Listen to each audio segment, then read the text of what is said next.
رحمان رحیم، تمام تعریفیں اللہ کے لیے، درود اور سلام محمد اور آل محمد کے لیے۔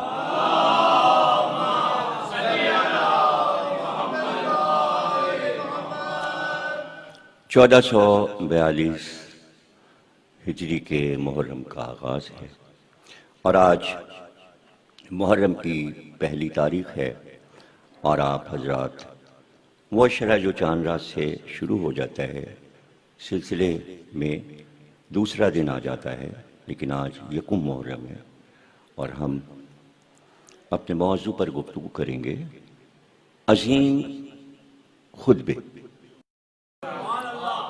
اس چیز کو میرے سننے والے ذہن میں رکھیں کہ اتنا زیادہ عربوں کو اپنے اوپر ناز ہو گیا تھا کہ ہم سے اچھا شعر کوئی نہیں کہتا، ہم سے زیادہ عبور کسی کو شاعری پر نہیں ہے، اور وہ راستہ چلتے شعر کہہ لیتے تھے، ان کے بچے بھی شعر کہتے تھے اور فل بدی کہتے تھے۔ فل بدی کا مطلب یہ کہ اسی وقت کھڑے کھڑے 50 شعر کہہ دیے۔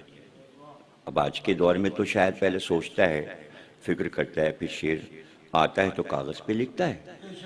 اچھا، ان کو اپنے کہے ہوئے وہ شعر زبانی یاد رہتے تھے، زبانی یاد رہتے تھے، بھولتے نہیں تھے۔ اچھا، جو سن رہا ہوتا تھا وہ بھی ان اشعار کو یاد کر لیتا تھا۔ اس طرح وہ روایت بنتی تھی، یعنی شاعری کی روایت بنی۔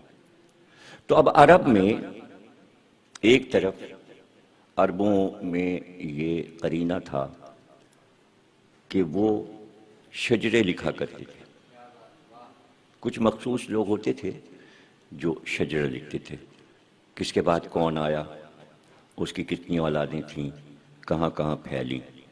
تو شبلی نعمانی اور ابوالکلام آزاد دونوں نے تاریخ کی تاریخ جو بتائی ہے، تو اس میں کہتے ہیں آغاز تاریخ جو ہوا وہ شجروں سے ہوا، اس لیے کہ وہ شجرہ بھی لکھتے تھے، اس میں تھوڑے تھوڑے حالات بھی لکھ دیتے تھے جو محفوظ رہ جاتے تھے۔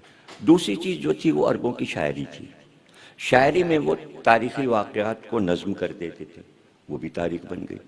پھر اس کے بعد وہ خطبات تھے جو ہر حج پر خانہ کعبہ میں معززین دیتے تھے، وہ ان کی تقریر ہوتی تھی جس میں وہ حاجیوں کو مخاطب کر کے گفتگو کرتے تھے۔ وہ موضوعات اور شاعری اور شجرے سب ملا کر اس عہد کی تاریخ نکال لی گئی۔ تو سرکار سے پہلے جو عرب کی تاریخ تھی، آج اس پر کتابیں پائی جاتی ہیں، وہ تاریخ اس طرح ترتیب دی گئی۔ اور پھر ظاہر ہے کہ سرکار کے دور میں اچھا جو مشہور واقع ہوا کرتے تھے اس کو بھی عرب والے محفوظ کر لیتے تھے، جیسے یہ خانہ کعبہ پہ ابرہہ نے حملہ کیا، تو اس مشہور واقعے سے سن شروع ہوا جسے عام الفیل کہتے تھے، یعنی ہاتھی والا سال شروع ہوا، ہاتھی جب عرب میں آئے۔ چونکہ عربوں نے کبھی ہاتھی نہیں دیکھا تھا، پہلی بار یہاں ہاتھی آئے تھے تو ان کے لیے حیران کن چیز تھی، تو اس لیے انہوں نے سال کا نام عام الفیل رکھ دیا۔ تو آپ جب دیکھتے ہیں کہ سرکار کی آمد کا سال جب لکھا جاتا ہے تو اس میں لکھا جاتا ہے یکم عام الفیل، یعنی جس سال ابرہہ نے حملہ کیا اور ہاتھی آئے اسی سال سرکار کا ظہور ہوا اور جناب آمنہ کی آغوش میں نور محمدی چمکا۔ اور اسی طرح پھر آپ آگے چل کے دیکھتے ہیں کہ حضرت علی کا سن جب بتایا جاتا ہے آمد کا، تو مولا کی آمد کا سال لکھا جاتا ہے 30 عام الفیل، یعنی 30 سال ہو چکے ہیں ہاتھیوں کو آئے ہوئے اور یہ برس گزر چکے ہیں۔ اس کے بعد جب ہم دیکھتے ہیں تو ہجرت سے جو سال شروع ہوا تو عام الفیل ختم ہو گیا، اب ہاتھیوں کے سال سے نہیں، بلکہ سب سے اہم چیز جو عربوں کے لیے تھی وہ سرکار کی ہجرت تھی، جب آپ مکے سے مدینے تشریف لائے، اور پھر وہ سال آج تک 1400 سال سے وہی سن رائج ہے ہجری کا، اور اسی سے ہم حساب لگاتے ہیں کہ 1442 سال سرکار کی ہجرت کو ہو گئے ہیں۔ اس سال جس سال میں ہم یہ عشرہ محرم کا کر رہے ہیں۔ تو اب اس میں میں سمجھتا ہوں کہ جب محرم اور واقعہ کربلا کا ہم ذکر کریں تو ہم پس منظر میں ہمیشہ اجداد حسین کی بات کریں، اجداد حسین کی بات کریں۔ دیکھیے اچانک نہیں امام حسین علیہ السلام حور کو پانی پلا رہے ہیں راستے میں، یہ ان کی خاندانی عادت ہے، یعنی ان کے اجداد نے کبھی کسی پیاسے سے پانی کو عزیز نہیں کیا۔ پانی یعنی حضرت عبد المطلب علیہ السلام کھدائی کر رہے ہیں۔ وہ قبیلہ جو یمن سے آیا تھا، وہ قبیلہ جب جا رہا تھا تو اس نے زمزم کو چھپا دیا، مٹی سے پاٹ دیا، اس زمزم کو چھپا دیا۔ تو نہیں پتا تھا عربوں کو کہ کہاں پر زمزم چھپا ہوا ہے۔ حضرت عبد المطلب نے مکے میں کھدائی کی اور تلاش کیا۔ اس وقت گرمی کا زمانہ اور حضرت عبد المطلب زمین خود کھودتے تھے کہ کتنی گہرائی میں چشمہ زمزم ہے۔ کیوں؟ مکے والے پانی کے لیے پریشان تھے۔ تو اب دیکھیے ان کی محنت عبد المطلب کی کس کے لیے؟ عوام کے لیے۔ یہ اللہ کے بندے اور حکم الہی ہے کہ ہمارے بندوں کے لیے احسان کرو۔ دیکھیے اسلام کا حکم یہ ہے کہ اگر آپ وضو کر رہے ہیں اور تھوڑا سا پانی صرف وضو کا، اور اگر پیاسا کوئی جانور آ جائے، تم دیکھو کہ وہ پانی طلب کر رہا ہے تو وضو نہیں کرو، وہ پانی اس پیاسے جانور کو پلا دو۔ تو جہاں پرندوں کو پانی پلانا ثواب ہے، جانوروں کو پانی، تو انسان کو پانی پلانے کا ثواب کتنا ہے؟ تو وہ شرف خاندانی ہے جو حسین میں آ رہا ہے۔ اور حسین کہہ رہے ہیں نہیں، ہم پانی کو عزیز نہیں کریں گے، حالانکہ یہ دشمن کا رسالہ ہے، یہ ہم پر حملہ کرنے آیا ہے، لیکن ہم ان کی پیاس نہیں دیکھ سکتے۔ یہ کرم ہے، کتنے کریم تھے بنی ہاشم،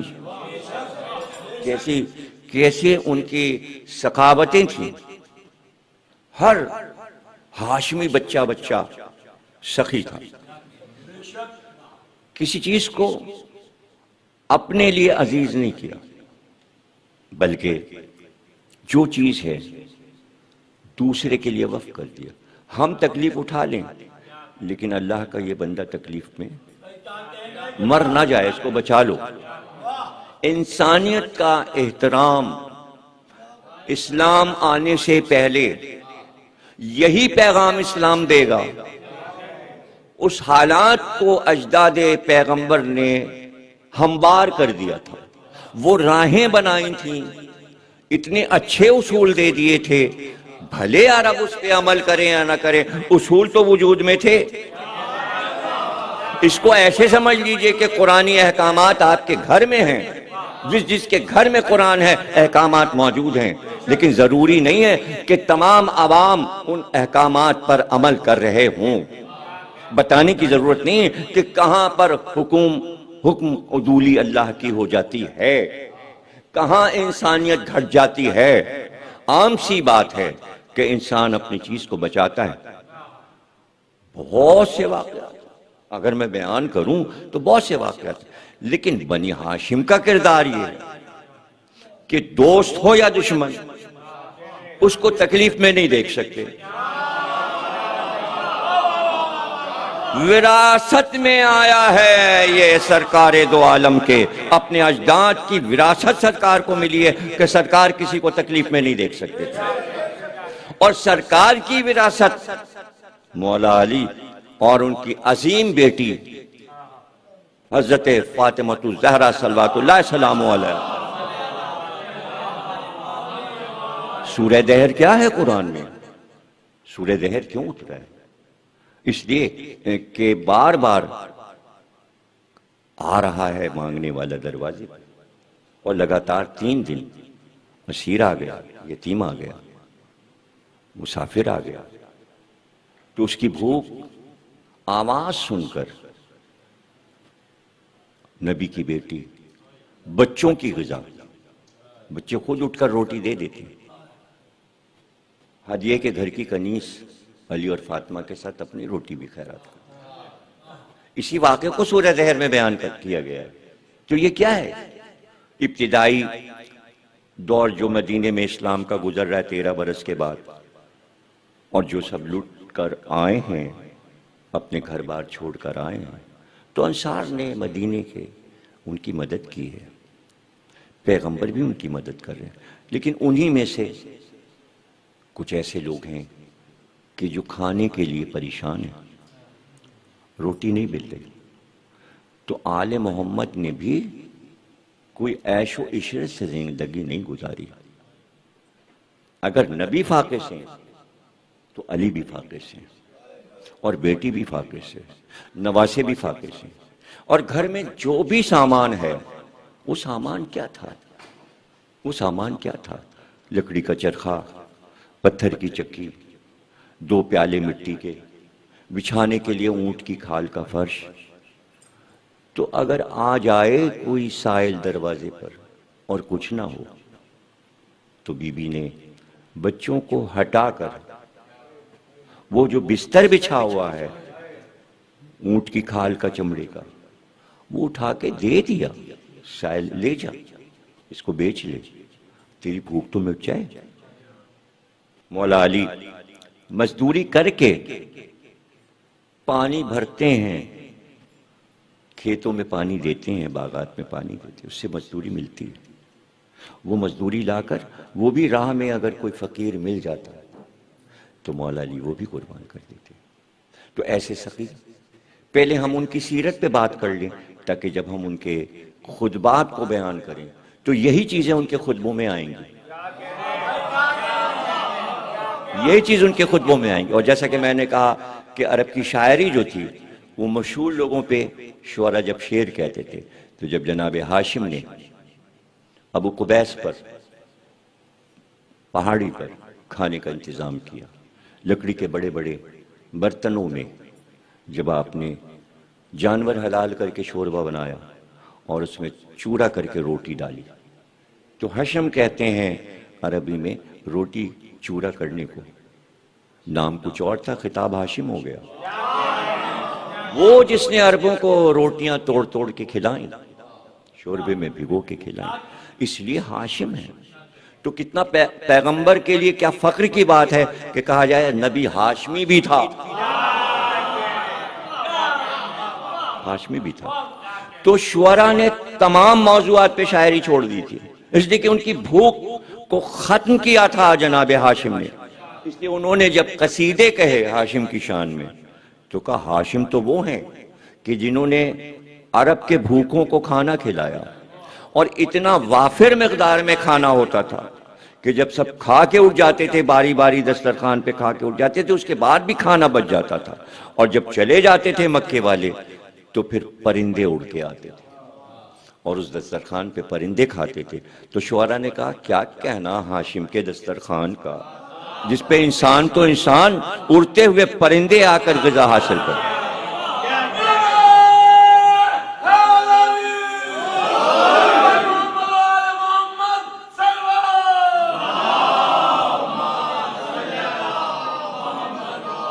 اس پہ غور کر لیں آپ. دیکھیں جہاں پر یہ مسئلہ ہو جاتا ہے کہ بہت سے لوگ ہوں اور سب کی فضیلتیں ہوں، تو کوئی یہ کہہ سکتا ہے کہ صاحب آپ نے اس کی فضیلت پڑھی اور اس کی فضیلت نہیں پڑھی.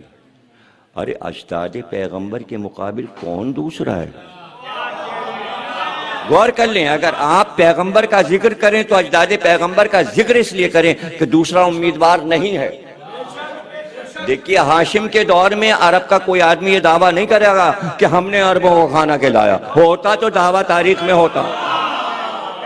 اگر عبد المطلب نے چشمہ زمزم کو کھود کر ڈھونڈ کر تلاش کر کے نکالا ہے تو دوسرا امیدوار نہیں ہے جو عبد المطلب کا مقابلہ کرے کہ میں بھی اس میں شامل تھا.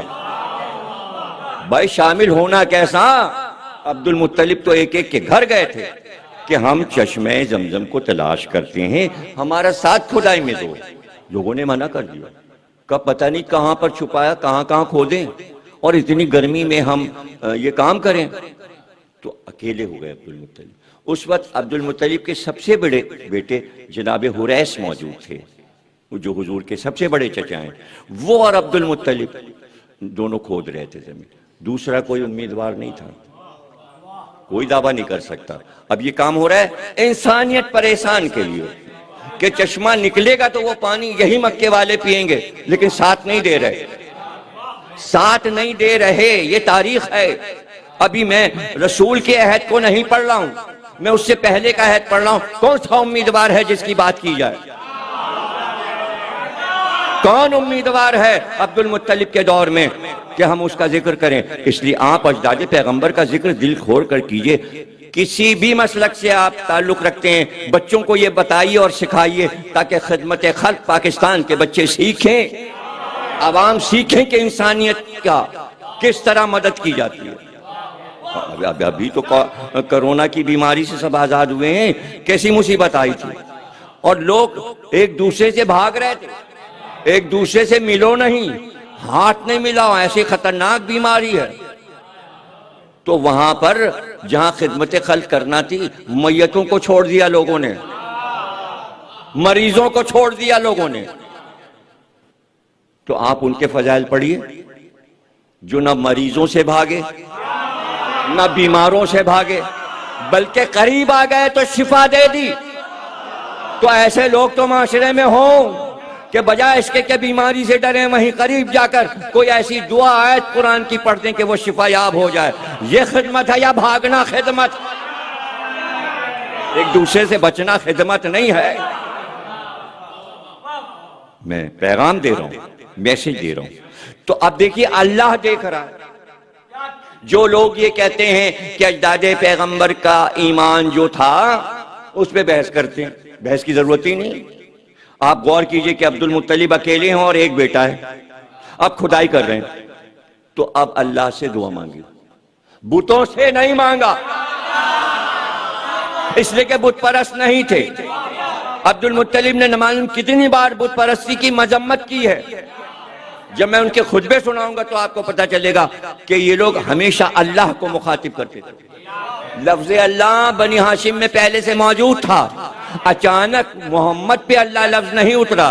ہاں، کافر ناآشنا تھے اللہ کے لفظ سے، لیکن جو حق پر تھے وہ نام اللہ جانتے تھے۔ آپ کہیں گے کوئی حوالہ، کوئی کتاب کے حوالے کی ضرورت نہیں ہے۔ اگر اللہ کا وجود نہ ہوتا تو عبد المطلب اپنے ایک بیٹے کا نام عبداللہ نہ رکھتے، اللہ کا بندہ۔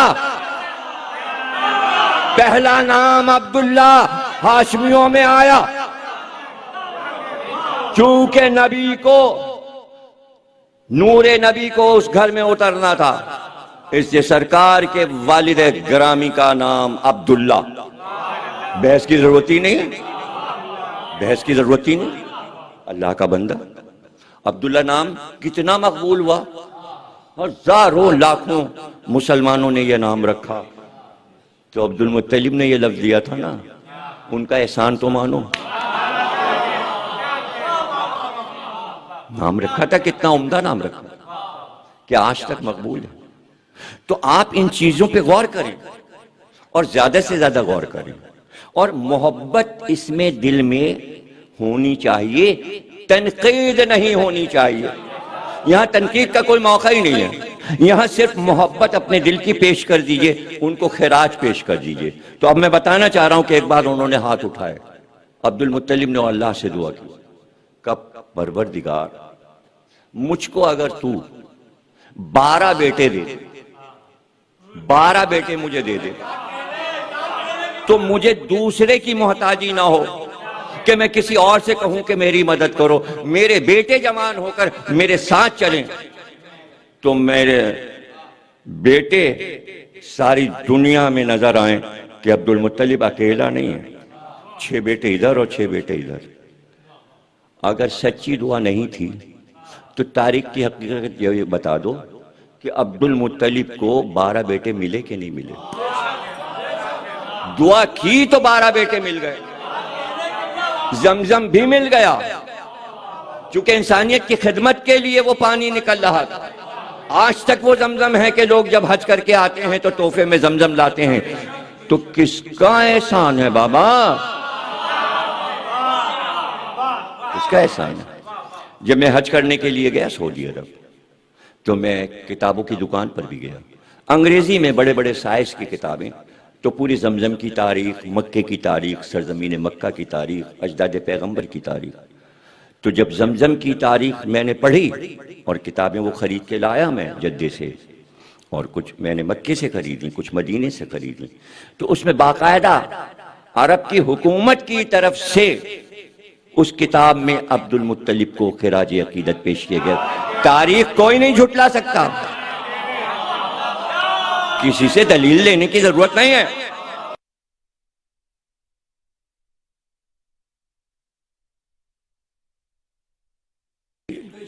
توحید کو دیکھ لیجئے، نبوت کو دیکھ لیجئے، 1,24,000 انبیاء ہیں، پہلے ان کی بات کر لیجئے، اس کے بعد اب احکامات آنا شروع ہوں گے، 10 برس میں آ جائیں گے، پہلی ہجرت سے لے کر، اور جب تک سرکار ہیں موجود امت میں تب تک احکامات قرآن کی آیتوں کی شکل میں آتے رہیں گے۔ لیکن یہاں کیا صورت ہے؟ یہاں کوئی وحی نہیں آ رہی ہے، لیکن ایک بار کہتے ہیں کہ جناب جعفر طیار نے سورہ مریم کی تلاوت شروع کی۔ اللہ اکبر! 19واں سورہ قرآن کا، 18واں سورہ کہف ہے، 19واں سورہ سورہ مریم، یعنی یہاں تک قرآن مکے میں اتر چکا ہے۔ مریم کا پورا قصہ، حضرت عیسیٰ کی آمد، ان کی پرورش، ان کا خاندان، زکریا کا ذکر، جناب یحییٰ کا ذکر، خاندان مریم کا ذکر، مریم کے باپ اور خاندان اور ماں کا ذکر، یہ سارے واقعات، پرورش مریم بھی کس طرح زکریا نے پالا، یہ سب آپ کو سورہ مریم میں مل جائے گا، اسی لیے اس کا نام سورہ مریم ہے۔ تو سورہ مریم کی جب تلاوت شروع کی تو اب قرآن کے لفظوں میں اثر کیا ہے؟ پہلی بار تاریخ میں دیکھا گیا کہ قرآن کے لفظ میں اثرات کیا ہیں۔ پہلی بار یہ معلوم ہوا کہ جیسے جیسے جعفر طیار سورہ مریم پڑھتے جاتے تھے، نجاشی بادشاہ حبش کی آنکھ سے آنسو بہتے جاتے تھے، رونے لگا۔ سورہ مریم میں یہ اثر ہے کہ آج پڑھیے آپ اس کو، اور اگر معنی کے ساتھ پڑھیں تو آپ کی آنکھوں میں آنسو آ جائیں گے۔ ایسے ایسے مقامات سورہ مریم میں آتے ہیں۔ یہ قرآن ہے، یہ اللہ کے لفظوں کے اثرات ہیں، یہ قرآن کے معجزات ہیں، یہ قرآن کے عجائبات ہیں۔ اور اس کے بعد خطبہ دیا جناب جعفر طیار، اور شاندار خطبہ ہے۔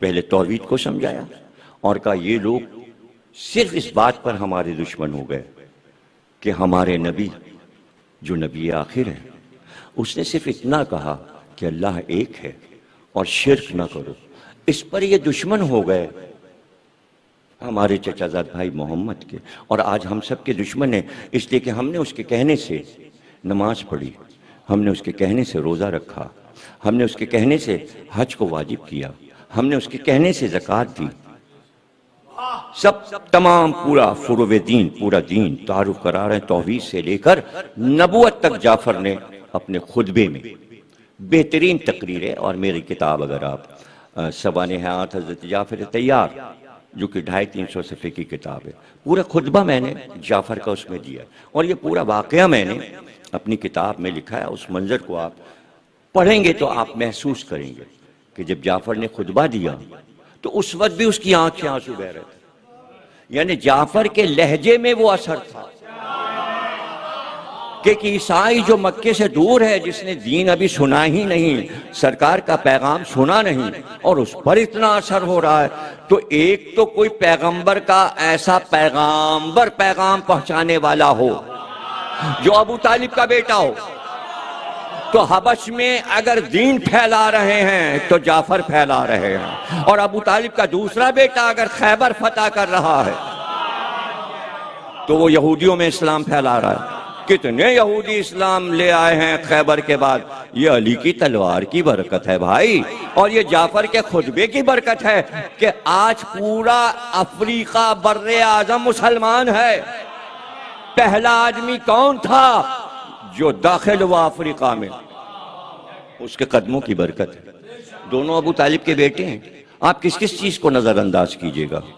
اور پھر 14 سال کے بعد جعفر نے سفر اختیار کیا, لیکن وہ جو چاہ رہے تھے کافر کہ ان کو واپس کر دو, یہ ہمارے مجرم ہیں, تو نجاشی اپنے تخت سے اترا, زمین پر بیٹھ گیا, اور اس نے ایک تنکا پڑا تھا وہ اٹھایا, اور اس تنکوں کو لے کر تمام جو لوگ اس کے درباری کھڑے ہوئے تھے سب کی آنکھ میں آنسو بہہ رہے تھے. ان کا بادشاہ رو رہا تھا اس لیے وہ بھی رو رہے تھے, ان کی آنکھ سے بھی آنسو بہہ رہے تھے.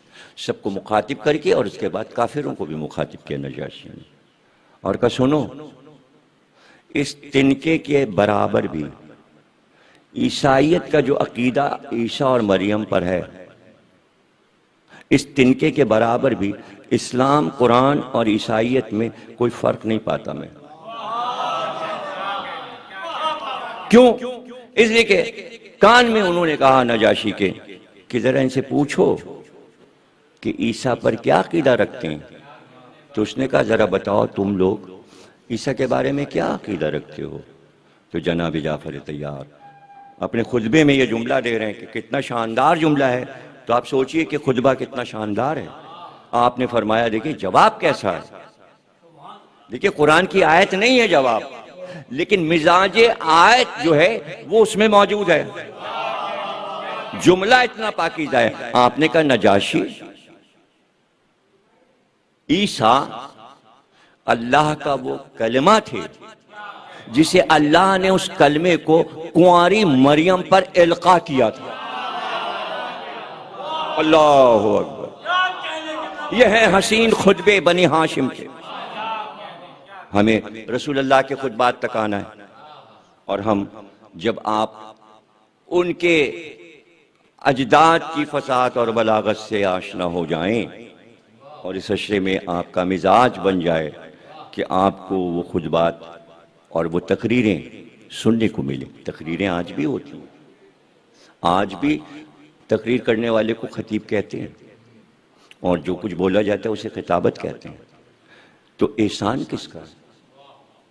یہ تاریخ 1400 سال میں آج خطیب اور خطابت کہاں سے آ رہی ہے بھائی؟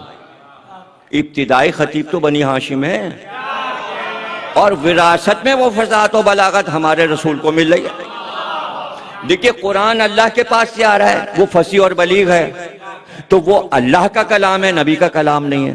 تو اللہ یہ چاہتا تھا یہ بھی پتہ چل جائے جس پہ میں نے یہ فصیح اور بلیغ قرآن اتارا اس کی زبان بھی فصیح اور بلیغ ہے.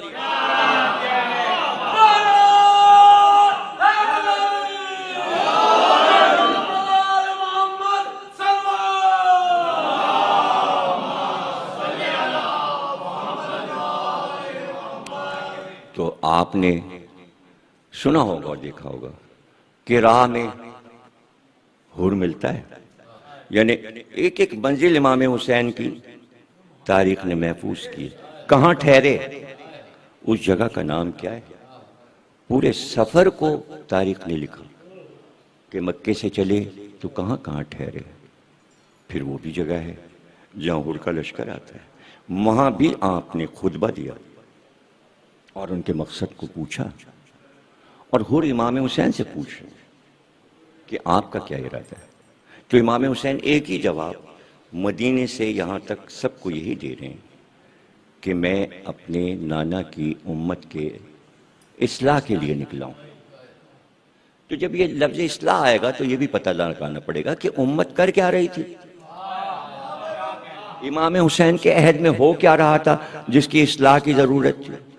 تو وہی دین جو اتنی محنت سے پیغمبر نے 13 برس مکے میں گزار کے 10 برس مدینے میں گزار کر 23 برس میں اس دین کو بنیادوں کو مضبوط کیا تھا, اس دین کا حال کیا ہوا یہ آپ پڑھ لیجئے کتابوں میں کہ کیا اصحاب رسول کہہ رہے تھے, کہ نمازوں کے بارے میں کیا ہو رہا تھا، روزوں کے بارے میں کیا ہو رہا تھا، حج کے بارے میں کیا، اور سب سے زیادہ توحید پہ کیا بحث ہو رہی تھی، اور کون کون سے عقیدے ایجاد ہو رہے تھے نئے جو پیغمبر کے دیے ہوئے عقیدوں سے الگ تھے۔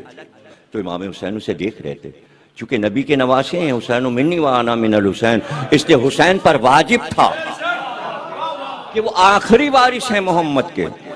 اب حسین کے بعد وارث جو آئے گا وہ حسین کا بیٹا ہی آئے گا۔ کوئی عرب میں رسول اللہ کا وارث نہیں ہے، وراثت کا دعویٰ کوئی نہیں کر سکتا، کسی میں بھی یہ دمی نہیں ہے کہ وہ یہ کہے کہ ہم رسول اللہ کے وارث ہیں۔ وارث تو وہی ہوگا جو اپنا جگر کا ٹکڑا ہوگا، اسی لیے کہا ذریت، ذریت کہتے ہیں جسم کے ٹکڑے، یہ میرا حصہ ہے، یہ میری آنکھیں ہیں، یہ میرا جگر ہے، یہ میرا دل ہے، یہ کسی کے لیے نہیں کہا۔ کوئی نبی کا دل نہیں ہے، کوئی نبی کا جگر نہیں ہے، کوئی نبی کی آنکھیں نہیں ہیں، یہ سب حسن اور حسین ہیں۔ تو اب خالی حسین ہی تو بچے ہیں، کون سی حدیث ہے جو سب کو نہیں یاد ہے؟ کوئی ایسے زیادہ دن نہیں گزر گیا۔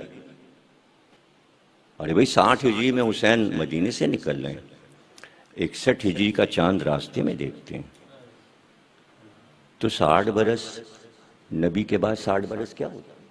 ابھی بہت سے لوگ زندہ بیٹھے ہیں جو نبی کے دور میں جوان تھے، وہ اب بوڑھے ہو گئے، وہ جوان اب بوڑھے میں۔ جب امام حسین نبی کے دور میں کھیل رہے ہیں سینے پر تو 57 برس کے ہیں امام حسین۔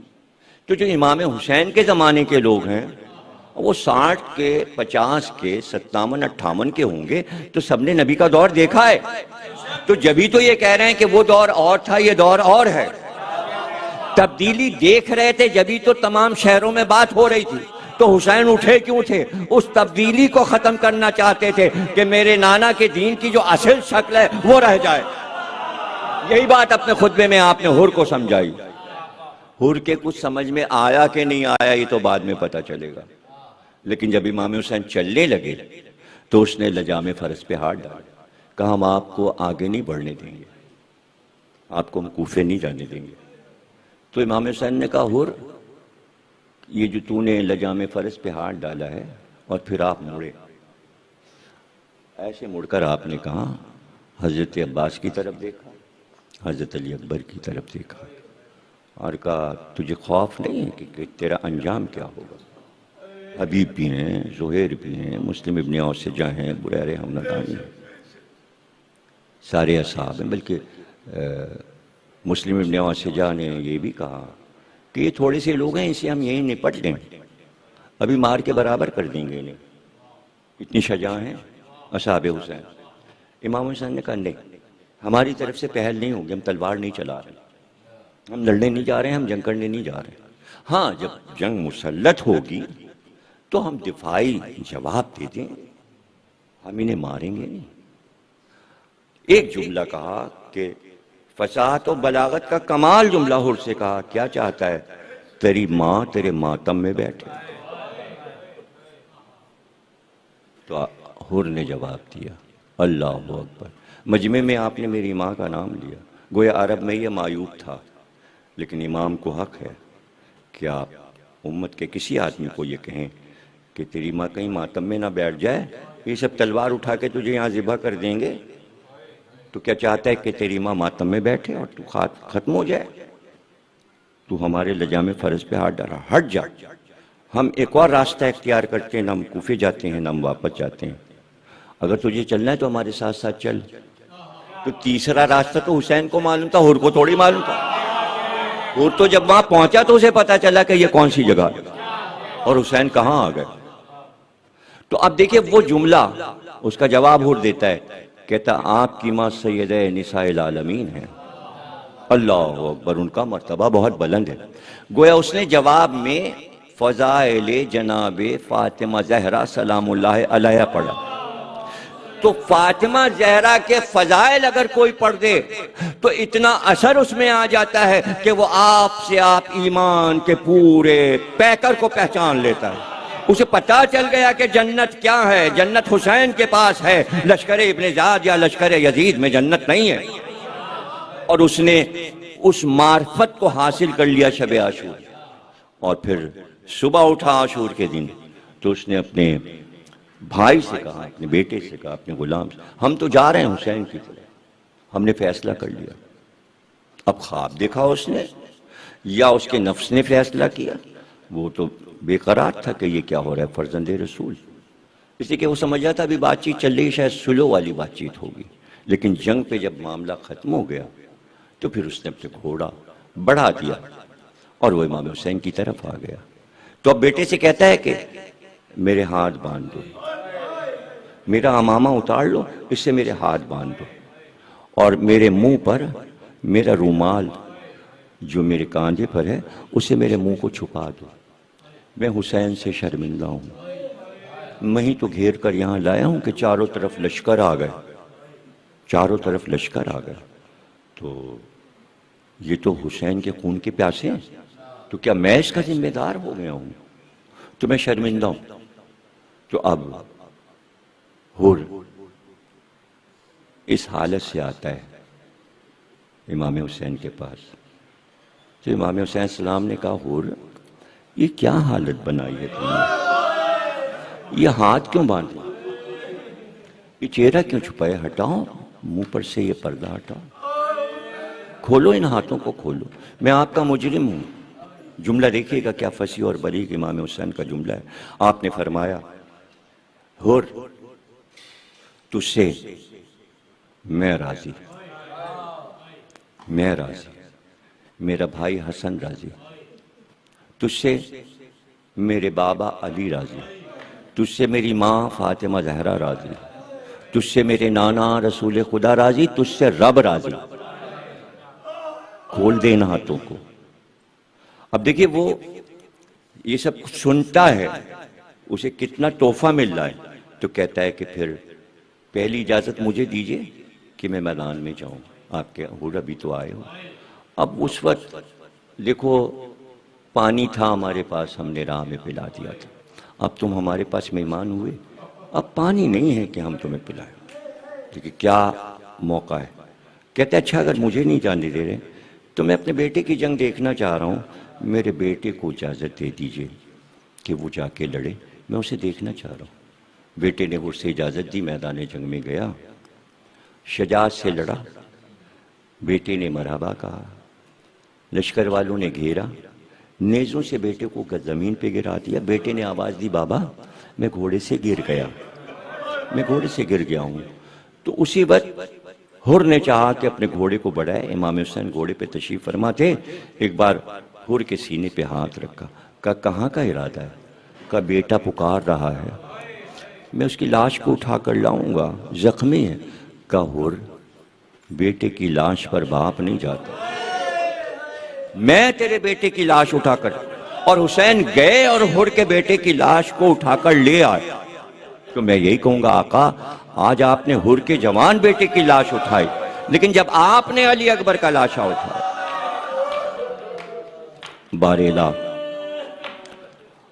اس عمل کو، اس عبادت کو قبول فرما، ہمارے ملک کی سرحدوں کی حفاظت فرما، ہماری پاکستان کی فوج کی حفاظت فرما، تمام جو محکمے ایسے ہیں کہ جنہوں نے خدمات انجام دی ہیں پاکستان کی، ان سب کو برکتیں حاصل ہوں اور کسی بھی بلا اور مصیبت سے وہ دور رہیں اور ناگہانی بیماریوں سے دور رہیں، اور تمام پاکستانی باشندوں کے لیے، تمام مسلم قوم کے لیے، تمام عزاداروں کے لیے میں دعا کرتا ہوں کہ اللہ انہیں ہر بلا سے اور مصیبت سے محفوظ رکھے اور کوئی غم ہمیں نہ دے سوا غم حسین کے۔